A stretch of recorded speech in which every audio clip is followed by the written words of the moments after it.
চাঁদপুর মতলব উত্তর উপজেলায় চেয়ারম্যান প্রার্থী গাজী মোহাম্মদ মুক্তারের উঠান বৈঠক অনুষ্ঠিত হয়েছে ২রা মে বৃহস্পতিবার বিকেলে ১০ নং পূর্ব ফতেপুর ইউনিয়নের রুতুয়া আমতলী বাইতুল আকসা জামে মসজিদ ও ১১ নং পশ্চিম ফতেপুর উত্তর নগরকান্দি জামে মসজিদের সামনে উঠান বৈঠক অনুষ্ঠিত হয়। উঠান বৈঠকে আনারস প্রতীকের চেয়ারম্যান প্রার্থী গাজী মোহাম্মদ মুক্তার বলেন, আমার নেতার দরকার নাই, আমার কর্মী দরকার, যারা আমাকে ভোট দিবে এবং জয়যুক্ত করবে।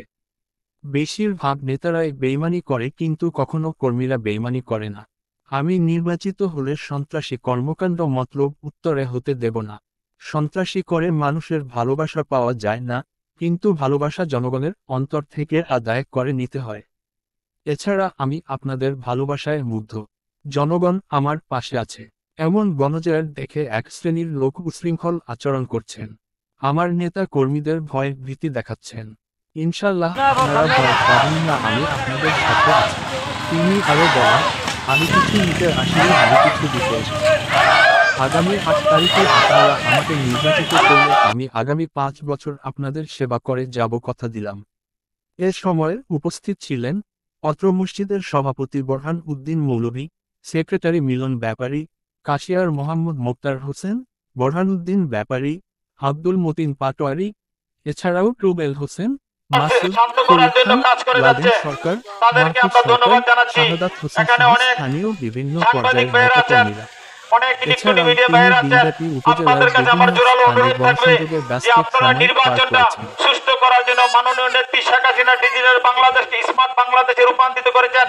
সেই লক্ষ্যে আপনারা দয়া করে মাঠে কাজ করে যাবেন, কারণ এটা ইভিএম এর ভোট। অনেকেই জানে না, বলে যে উনি সেন্টারে গেলে আপনি ভোট দিবেন, আরেকজনে টিপ দিব। ওই স্বপ্ন থেকে সরে যান, কারণ আপনার ভোট আপনি দিবেন, আপনি সেন্টার থেকে টিপ দিয়ে বাড়িবেন। যদি কোথাও মনে করেন যে আপনার সেখানে কেউ বেশি শক্তি ইউজ করেছে, সাথে সাথে আমাকে ফোন দিবেন। ইনশাল্লাহ কথা দিচ্ছি, আপনাদের ভোট কেউ নিতে পারবে না। গতকাল সিএসি বলেছেন, উনি যদি মনে করে কোনো সেন্টারে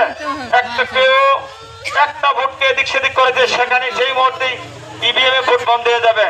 তদ্রুপ আপনাদেরকে হুমকি দুমকি দেবে। যারা পারে তারা কিন্তু হুমকি দেয় না, তারা কাজে। আপনারা জনগণ কাজে বিশ্বাসী, আমি বিশ্বাস করি আপনারা কাজটা ঠিকই ওই দিন করে দিবেন। তাই আমাদের এই জনসমুদ্র দেখে তারা অলরেডি পাগল।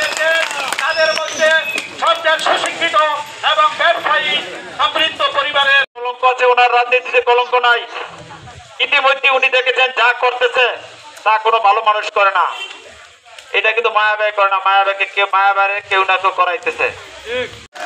কারণ রাজনীতি করি জনগণের জন্য। তাই জনগণের চাওয়া যখন পূরণ করতে না পারবো, তখন সাংবাদিক সম্মেলন করে প্রত্যাহার করবো, কিন্তু জনগণের ক্ষতি করবো না।